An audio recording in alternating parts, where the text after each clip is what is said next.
if you're broke and you don't want to be anymore, I'm going to read you some stats that are going to blow your mind, and then I'm going to give you 6 steps so you don't have to be anymore. The average American has a literal negative net worth. It means that babies are richer than people who are not babies because babies haven't gone into debt. Number 2, the average U.S. minimum wage employee will make over $1 million in their entire lifetime in earnings. And if you were the median of U.S. income, you would earn $3 million over the course of your life. So the reason staying poor is the decision is because you know as long as you continue to work, you are going to make 1 million, millions of dollars.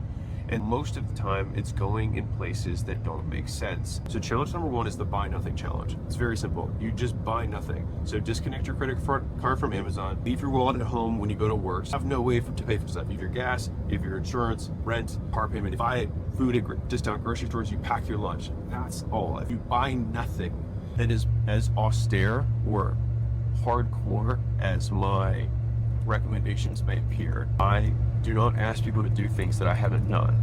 And so like when I was taking home $20,000 a month, me personally, I was in a house with 6 roommates and I split my bedroom with 1 roommate.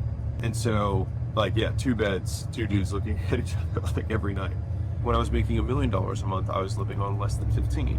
And so the key takeaway that shifted how I thought about making money and more importantly, keeping money is that wealth is actually a ratio between what you earn and what you need.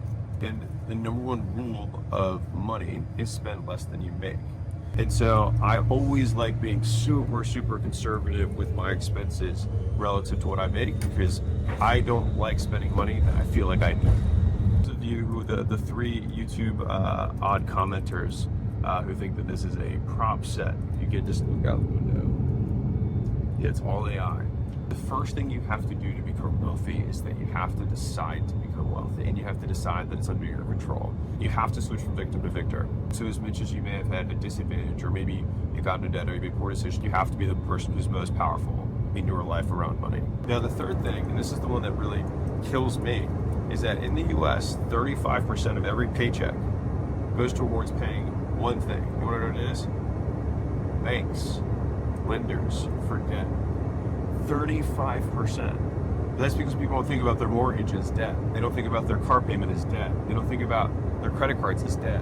There's a reason that banks are 100+ years old because they don't go out of business. They make so much money on money. Money is their product, and you keep buying their money from them at a bad price and at a compounding price that goes up every single year. And most people don't do the math on compounding, but like right now, so many people are trying to get 10%, 9% returns in the stock market, but their credit card's 24% against them.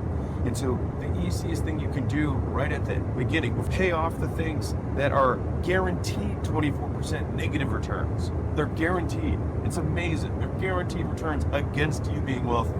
Compound interest is the 8th wonder of the world according to Charlie Munger. And you want to face off head to head against the 8th wonder of the world against your goals. Bad idea. So the thing is that if you're earning enough money and then you have the right habits, being broke is a temporary status. So step 1, save for an emergency fund. And so these steps are similar to Dave Ramsey's baby steps because I think he's proven it 100 times over and it's worth modeling success. So number 1, save for your emergency fund, which is basically between $1,000 and $5,000. So the reason that so many people don't hit their savings goals is because something happens, right? And so it's like have an emergency fund for when your AC breaks or when your carburetor needs to be replaced. And the thing is that things that are unexpected, you can expect them to happen. You just don't know which one it's going to be. Because if you look at a year, it's like about once a month they'll have something unexpected occur, and you know it's going to cost you. And so it's just preparing for the expense, not which expense.